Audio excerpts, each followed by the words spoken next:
We think the outcome of this is more art created, more things created, more things published. The only real losers are rent seekers in the middle. Welcome to the Lions of Liberty podcast. Here is your host, your guide, your shining beacon of liberty, Marc Clair. Welcome back, my pride of Liberty Lions, the ever-growing pride out there listening to this Lions of Liberty podcast. I'm excited to get to another great interview today. We're going to take a step away from all the political stuff, all the debate talk in this, the 185th episode of this program.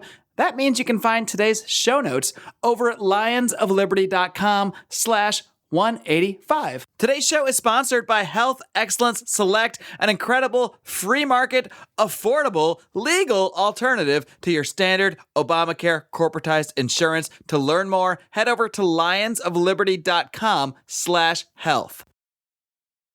My guest today is the founder and president of LBRY, spelled LBRY, which is a new way for people to publish and share content with each other. Jeremy Kaufman, are you ready to roar?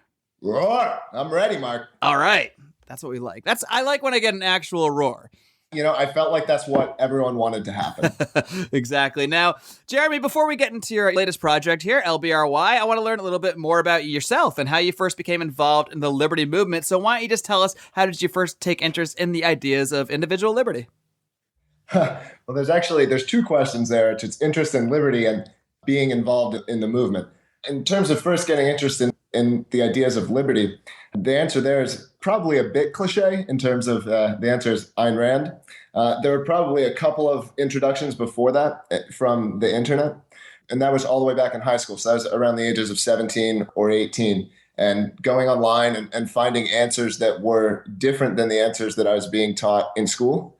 And then I'd go online and I'd look up these things, and then I'd come into school and I'd ask these questions and I'd get answers, that didn't really make sense. And it started getting me down this path of thinking about other ways. And that's influenced a lot of my life. Do you have any thoughts of like an example of the sort of questions you might have asked that when you got an answer or an unsatisfactory answer, you started to think, wait a minute, what? They're not even answering my question. Certainly, there were two big ones would have been the ideas of democracy, so whether or not that was an idea that actually created the best outcomes and why and how it was justified. And then another big one was the ideas of whether or not the laws that we had were what the Constitution said. Now, I don't really consider myself like a constitutionalist, but it seemed clear to me that they meant something, and then coming in and saying, well, how does that, justify this other meaning? And the answers there never made sense to me. And that stuff was just sort of brushed aside by teachers or authority figures or what have you.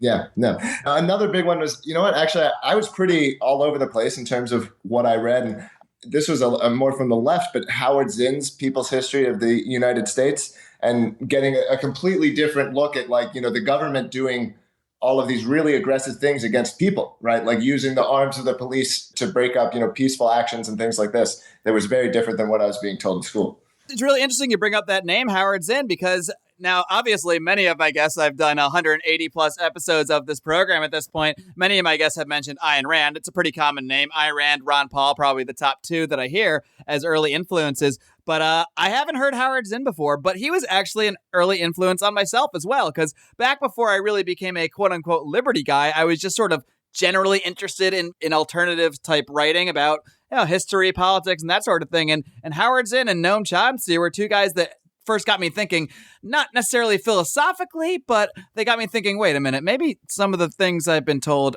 didn't really occur in the manner that I was taught in school. And just like yourself, when you start to question things and you're told, oh, well, whatever, that stuff doesn't matter. You start to go, well, what do you mean it doesn't matter? I'm bringing up legitimate issues here. Like the U.S. government has committed many atrocities here that I wasn't told about in the school. What's the deal with that? And I think it's the brushing off of that even inspires us to dig even deeper. Because if somebody said, oh, yeah, well, that happened and here's an explanation, maybe I would listen to it and think, okay, maybe there was some rationale behind these atrocities. Probably not. But when you don't get any answer and you're just told oh, well, don't worry about that, little boy, that's when you go, well, what do you mean don't worry about it? This is a kind of a big deal here. And that, I think that type of thing really got me thinking on a deeper level when it came to politics and that sort of thing. 100% agreed. And personally, I find myself more interested in people who are open-minded and willing to consider things and willing to try to think things through, even if they reach different conclusions than myself, than, the people who are super dogmatic one way or another. I believe in the ideas of liberty myself. I believe in that maxim of how voluntary can we make society. But I also think that, I don't get this sort of angry, riled up sense that some people seem to get towards people just because they don't agree with me on some things. Right. And if the response to someone disagreeing with you is anger, I mean, you're already losing the battle because no one wants to be yelled at. No one wants to feel that people are, I guess, verbally aggressing against them, not to confuse it with actual aggression. But, people will be turned off by that sort of attitude. And that's kind of the attitude I try to take on this show. I have a lot of guests I disagree on fundamentally, but I don't attack them. I just have a conversation because that's the only way we're really going to get through to anybody is if we can have reasonable conversations and not just be spewing our dogma at each other. 100%. And that's why one of my favorite ways to talk about the idea is just like, wouldn't it be nice if we just tried this? Like, it's rational. It's okay to be skeptical. It's okay to be scared. It's okay to not maybe embrace that idea for yourself today. But if there are a bunch of other people who want to, why not let them and see how it works? And that's an idea that I find people are way more receptive to than trying to convince them from first principles or convince them that the Fed is ruining the dollar or these kinds of topics that other people may try to use as the lever to introduce the ideas of liberty, Yeah. So let's dig a little deeper into the I guess the second half of that question is, how did you become more involved in, I guess, what you might call the modern liberty movement? Oh, well, so again, in high school, I actually caught attention of the Free State Project back when people actually read Slashdot. So I read Slashdot in high school. I was a nerd pretty early on in my life and spent a lot of time on my computer from the early days. And there was this article about the Free State Project on Slashdot, and it caught my attention. And I kind of, I would see stories about them over the years. And when it came time to start this company, LBRY, the other co-founder, his name is Jimmy Kislak, he was considering joining the project. And I was currently living in the city of Philadelphia, didn't have too many strong ties to that city in terms of work at that point. And he was talking about moving. I said, you know what, Jimmy, if you move, I'm going to come up and I'm going to move too. And people talk about the Free State Project as being like a bunch of activists. And I guess I've started a company that's inspired by the ideas of liberty, but I still don't really see myself as an activist. I don't wake up and have that as part of my identity. I'm just trying to do my bit, to do some work or something like this. I don't see myself as a warrior, a crusader, or these kinds of things. So you don't wake up every morning and follow around, traffic enforcement and put money in the meters and all that stuff? Hey, they do get some flack. I guess it's me, again, just trying to put a positive spin on it. There is that Overton window, and so maybe they help there, and maybe some of us will be the reasonable free staters in contrary to some of their behavior. Probably not the best public image that's gotten, but it also does get attention. So I don't know. It can be looked at either way. Hey, if they were filling my meter, I'd certainly be thrilled about it. I'll say that. But so why don't we talk about LBRY, LBRY a little bit more here? What exactly inspired this project, and what's the goal? So 2 questions there again. Let's do goal first, because that's actually shorter than the inspiration. All right. The goal is we want to provide one way. We think of it as one box is the way that we'll explain it. That's going to let you search and find any piece of media or information that's ever been created or that anyone wants to publish to the network. So that could be movies, music, books, video games, any sort of piece of static digital content that can be like packaged and delivered. And so LBRY is actually a protocol. It's not some sort of fixed system. We're releasing some programs for it, but it's quite similar to BitTorrent or HTTP in terms of it's a way to do this kind of thing. So it's not just a program, it's an entire method. So it's all open source, it's all public. And we think it's going to be a far better way to access, discover, and pay for these things than any system we have today. So, Jeremy, how did you come up with this specific idea behind LBRY? We understand what the goal is with it, that you want to be able to connect other people, but where did this come from? What exactly got you off the couch, I guess you might say? Well, I wasn't exactly on the couch before this, but there were several things that acted as inspiration to sort of fit all of these pieces together. The first one was the idea of Bitcoin itself. So Bitcoin, the real insight of Bitcoin, as the way that I see it, I think it's the way that all of us see it at LBRY, is that it allows us to reach decentralized consensus So trustless consensus without trusting any single party. In Bitcoin is applied simply to balances. So this idea of how many Bitcoins are there and who has them or what wallets are they in. That idea can be extended, though. You can reach consensus on all kinds of things. And several companies are doing this, reaching consensus on all kinds of ideas. What LBRY is doing, and as far as we know, we're the first company doing it in this way, is reaching consensus on metadata, on information about content. So metadata specifically related to content. So not only is LBRY a credit system, it's a way of storing in a decentralized way, in a trustless way, information about content itself. And there is no system that's doing this right now. So let's scale it back just a second here, because you've used a couple terms that I know people in the liberty movement, people that listen to the show will likely have heard: Bitcoin, the blockchain. But me, I'm a pedestrian on this stuff. I got to be honest. I still, to this day, don't really get how the blockchain and all that stuff works. So why don't you just got to give me the sort of the layman's version of just what the blockchain is and what it means? Totally. So there's how does it work? And then there's why does it matter, right? So I don't need to know how a car works, but I know why it's important. A car lets me get somewhere far faster than I'm going to get on my legs or on a bicycle, right? So I know why it's important to me. So I'm going to answer that why first, and then I'll talk a little bit about the how, because the real significance of this why is that it means that the network has no failure point. The network is very censorship resistant.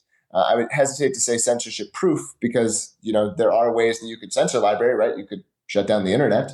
But the only ways to censor this protocol would be very, very high level and somewhat absurd things. And this was never possible until just a couple of years ago. And this is an amazing thing, and we're going to see the repercussions in a number of areas. And so how does it do this? And this is where it starts to get complicated, it starts to get technical, and you don't necessarily have to understand all of it, but basically... Sure, because this is the part where my brain usually starts to slowly explode. So let's try to figure this out in a way that won't make people's heads explode. So the idea is you have some really, really hard puzzles. And these puzzles are really difficult to solve. So if you are trying to come up with an answer to the puzzle, and they're mathematical puzzles, right? So, and you could literally think of them as like, is this number the answer to this puzzle, right? But they're really, really hard puzzles, and you're trying really, really big numbers. And it's a bunch of steps to do manipulations on this number to figure out, is this the solution to the puzzle? When you find a solution to the puzzle, though, and you tell other people about your solution, it's really easy to be like, yeah, that's a solution. So you could actually think about it. What's happening in reality isn't similar to a physical puzzle. Like when I say a physical puzzle, I mean a puzzle with puzzle pieces. But it's kind of like that in the sense that it's really hard to put a puzzle together. But if someone's put a puzzle together and claims that they put a puzzle together, it's pretty damn easy to see if they've done that, right? That's the puzzle, And that's exactly what's happening. And so people are around the world with their computers racing to solve these puzzles. And when they solve these puzzles, that becomes the new consensus. It becomes the new state of all of these balances. And that's when everything updates. And then everyone goes, oh, well, that guy solved the puzzle in this mathematical way, proves that these are the new balances. And everyone can then see that and verify it at that point. Is that? Yeah, that's the idea. So I am following along. Okay. Totally. That's pretty much it. I mean, you can talk about it in more detail in terms of how it happens or what it does, but through these mathematical puzzles and people competing to solve them, you're able to, in a trustless way, without needing to trust one party, reach a consensus about practically anything. It doesn't have to just be balances. It could be a consensus on any number of states or properties. So does someone need to really understand these concepts deeply to use LBRY? Or is this set up in a way that someone like me, who clearly doesn't really get the ins and outs of it, can just start using it pretty much right away? I mean, how much does it take for someone to get involved in this? Well, so there's what we're aiming for, and then there's what's possible today. Our end goal here is something that is super user-friendly, and that is my background, actually. So before LBRY and still currently, I founded a company, a software as a service company that's used by hundreds of thousands of users. And I have a big background in creating good user experiences, creating things that are understandable, that are for normal people, and that's our goal. We want to give people a user experience that is stupid simple, so easy, right? These Bitcoin and BitTorrent and these kinds of technologies, they're very difficult for a lot of people to use. And we're trying to come up with a system that they honestly don't even need to know that much about it to be able to use it. So it's very much aimed in that way. Now, what's possible today? We're currently in an alpha test, and that alpha test is for more technical users. But if you are an OS X or a Linux user, you can alpha test our client. And that's on our website at lbry.io. And if you do that, we are giving rewards out for early testers. And if you believe in the idea of library, that's really the biggest thing you could do, either to perform that test or to bug your friends and tell them about library and ask them to perform that test. Jeremy, in a few minutes, we'll talk more about just who benefits from library and just who might be opposed to it. But first, I want to take a minute to tell my audience out there about our amazing sponsors at Health Excellence Select. Because as someone who purchases my own health insurance, I had become extremely frustrated at my escalating premiums and deductibles after the implementation of Obamacare, and this forced me to seek an alternative. And I found that alternative in the concept of health sharing, where groups of like-minded individuals get together to voluntarily cover each other's medical costs. Health Excellence Select will help you take charge of your healthcare without having to deal with all the cost and hassle of handling paperwork and spending hours on the phone with bureaucrats just trying to get paid. They will handle all the dirty work for you while also providing tons of valuable tools to help you stay healthy. Listeners of this program can get the VIP treatment and get signed up directly by my great representative, Jeff Cantor. Give him a call at 440-283-6849. Tell him Marc from Lions of Liberty sent you. Until then, head on over to lionsofliberty.com/health for more information.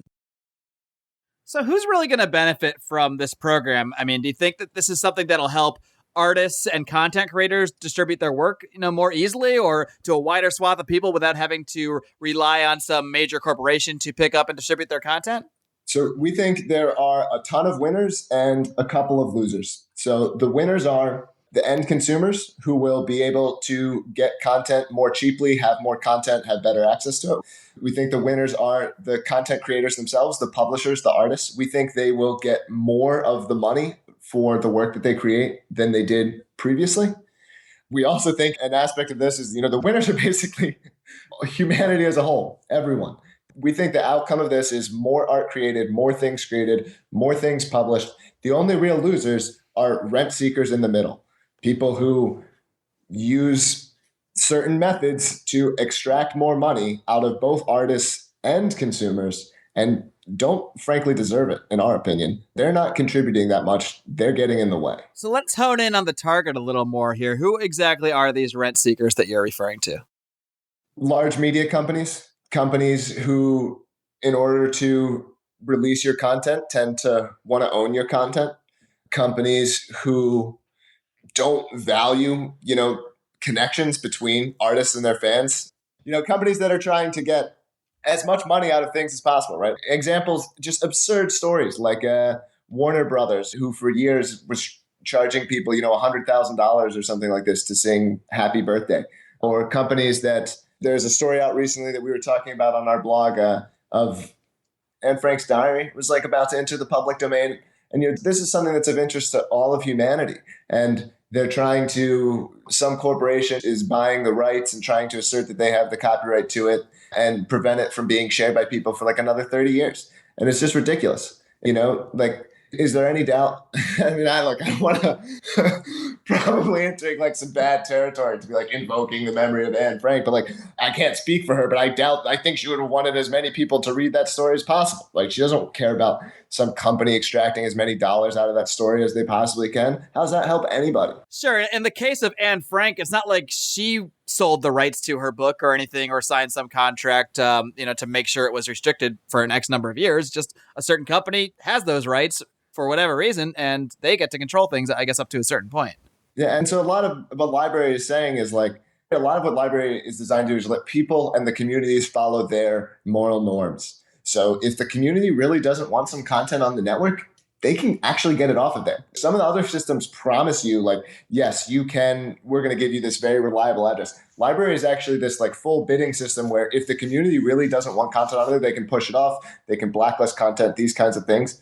So if the moral norm is that people deserve to get paid for these things, they will get paid. And if the moral norm is kind of screw you, then it might be kind of difficult. That's interesting because, one thing I'm thinking of here is okay, I mean, this might be a very extreme case, but let's say someone creates some child porn and tries to distribute child pornography over that network. I mean, and you're saying that there are ways for the network to sort of reject content like that they might find objectionable or immoral or what have you. So how does that actually work? I mean, can you actually block certain users that are sending content that people find objectionable? I mean, I imagine there's somewhat of a line there between true censorship and actually just rejecting like criminal acts, when people are, taking advantage of children or that sort of thing. Right. So when you're running a library client as what we call a host, so a host is someone who contributes their disk space and bandwidth to the network, and it's part of what makes the network possible. So when you're running as a host, your client is generally, it's pretty dumb. It basically sees these blind bids flying through the network for chunks of information, and it doesn't know what's in those chunks of information. They're encrypted chunks of information. So it just sees these bids happening for these encrypted chunks of information, and so it doesn't know what information it's getting if it chooses to host that. That's the default standard setup of library, which is this very, very naive, clients don't know what they're doing. But then on top of that, there is a possibility for a blacklist system.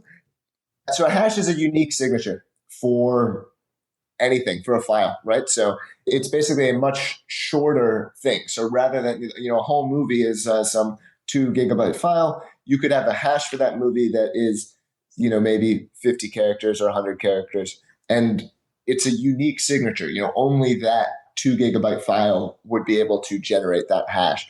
And so hashes are what the client is seeing go through the network. And actually, in the case of library, these hashes are never the whole file. They're chunks of the file. So it sees these hashes. It chooses to pick them up. It can then subscribe to a sort of blacklist system. So this list of hashes that are bad hashes, right?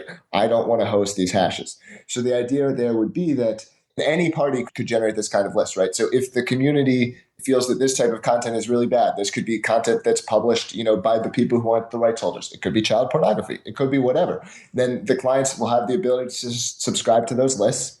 Our clients will almost certainly, well, not almost certainly will be subscribing to these lists. So the clients that we officially release will be subscribing to these lists. We've been working with lawyers from day one on library. We have very clear legal obligations to censor our search results or search results in any clients, that we provide. So that's step one of the filtering, is that there's this blacklist system. The other method that keeps content off the network is, this will probably be its own conversation, Mark, is how bidding in library works. So how the name reservation system works itself. So when I say the word name, that's like a URL. So the example that we use most frequently with library is the movie It's a Wonderful Life. That would be located most likely at the name Wonderful Life. If you wanted to get directly to that piece of content, once you have the library software installed on your computer, you would actually just go into your browser and type LBRY : Wonderful Life. And that movie would start streaming within a matter of seconds. And that name, though, is not owned by anyone. It is only reserved. So the person who has committed the most credits, has tied up the most credits so that they can't be spent, controls where that name resolves to. And if someone else comes along and wants to commit more credits to control that name, after a certain period of time that gives either the original owner or the community at large to step up and counter that bid, the name will transition. So this means that you can also sort of hunt down people who have names. It means that if someone is using a name illegally, the proper holder can immediately take that name over and stop that person from profiting and make the profit themselves. And this design, which a lot of people do, I'll be honest, they react to it with skepticism, but it's inspired by a Nobel Prize winning theorem called the Coase theorem. And we believe that it dictates that over time, the proper outcome or the most efficient outcome and the outcome in the real world will be that the rights holders control almost all of the names in library. So you think, because a lot of people might listen to, this concept of library and see it as sort of, I guess, a way for people to get around compensating the people that should be compensated, I guess, for certain works. But you're kind of saying that over time, this will actually help people with that. Is that maybe my layman's interpretation is wrong here, but no, that is absolutely what we want to happen. Mark, if the outcome of library is that rights holders, when I say the right, I'm sorry, I really shouldn't say rights holders. I mean the publishers, the creators, the people who actually make the stuff. If they don't end up making more money in the system, we've failed, and it was absolutely not what we intended. That is what we think will happen. Interesting, because I do think that is one of the major objections you might get to a lot of people, even in the liberty movement, because IP, intellectual property, I think it's not quite a black and white issue. I think it is a more difficult one, whereas, if you're a person even remotely in the libertarian or individual rights side of things, say the war on drugs, very black and white. It's very clear. End it tomorrow. But I think intellectual property is a little more difficult simply because many people see artists, musicians, writers, and they say, well, I do feel, even if I might not like our system, that they should be compensated in some way. And on the surface, they might see library as a way to screw content creators out of people just might be copying their work and distributing it. But you're saying that the way you're setting it up is really the opposite effect, that content creators will actually be the ones to benefit. Well, Mark, so I think the answer there is, when we talk about these issues, we need to separate between, is there sort of a private property justification for these things, or is there a moral norm that we're concerned with? And we can hold the moral norm that artists deserve to get paid and enforce that moral norm. And when our friend, doesn't choose to donate, when they download the Louis C.K. special that says, hey, can you just chip me a couple bucks? You say, hey, you cheap jerk, give him his money because he deserves it. That doesn't necessarily mean that if that friend chooses not to give the money, that, Louis C.K. has the right to come and hunt down your jerk friend. So I think it is important that we enforce that moral norm and say, hey, if you don't pay for this stuff, it's not going to get made. You have to chip in. You have to do your part. But I don't think it's necessarily okay that we have these, very arbitrary fixed rules that then justify people to go and interfere with someone else, I mean, in some ways, it sounds like this is sort of a solution to what a lot of people call for of, saying, yeah, we disagree with these arbitrary laws. We think that the intellectual property is unjust, especially in the way it's enforced through law, through government policies. But, we feel that artists should be compensated, and we want to promote private systems to doing so. And yet it seems very hard for people to come up with actual private systems that could do so. And this is kind of what you're presenting as that private system. 100%. That's the idea. And that's the way we tried to align all of the incentives. That's the way we've tried to align all of the parties. The way that I think about sort of entrepreneurship and creating companies is government creates these inefficiencies. And then the job of the entrepreneur is to design a system that routes around those inefficiencies and restores them, to make it as efficient as possible. And I think this is our attempt to do that. So do you have any legal concerns with this business idea? Because, I know you've brought on lawyers. I know you've got Stefan Kinsella, who, by the way, was the first guest ever on this podcast. Woo! To help you guys out with this. And I know the Justice Department targeted Kim.com, who, had Mega Upload, which is basically just a hosting service. And, he's been a constant target of the Justice Department. So I have to imagine you're have that kind of stuff in mind when you're approaching this.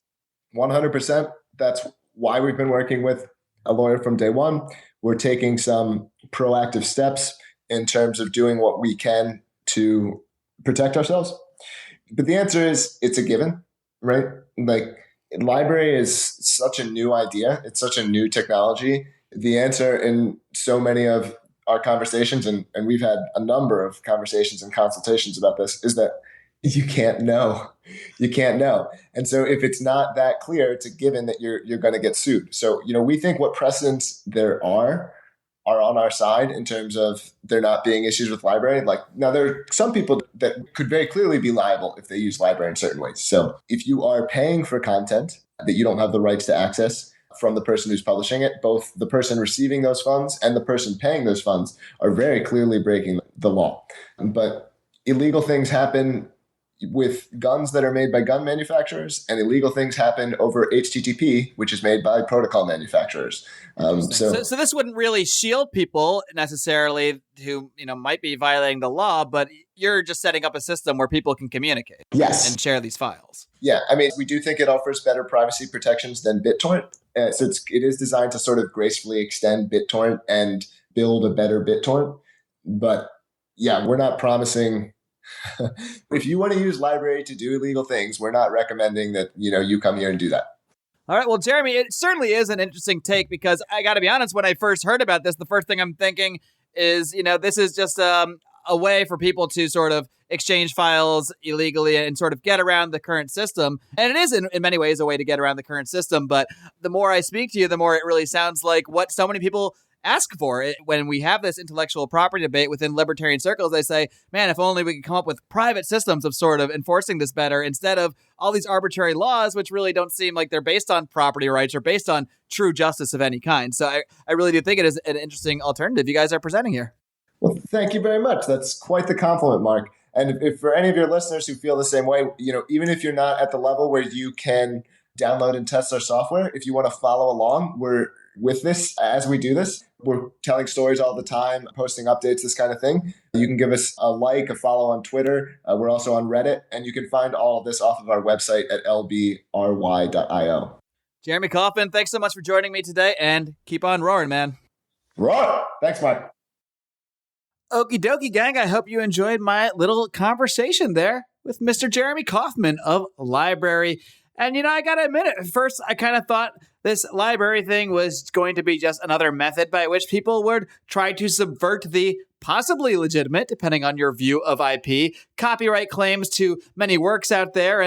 But the more I got to hear Jeremy's vision of how this should work, it actually sounds to me like a potentially great free market solution for those that do hold a belief in intellectual property to some extent, but might have a lot of the same issues that I have about how that concept is applied, how governments the world over at times quite vehemently prosecute people for copyright violations, where under this system, it seems like people might even have a method for ensuring that the proper individuals, as in the actual content creators, receive credit and therefore profit off of their work without having to sell it to some huge corporate middleman like Netflix or Amazon or what have you. They can do it for themselves. All they need is a computer and to set up, an account and set up a bunch of blockchain stuff that I will fully admit that I don't get, but it does sound interesting to me. And I'm not endorsing it, but I am intrigued by it. And if you're intrigued by the conversations on this show, much like the one you heard today, there are many ways you can help. First, the absolute number one thing you can do to help this program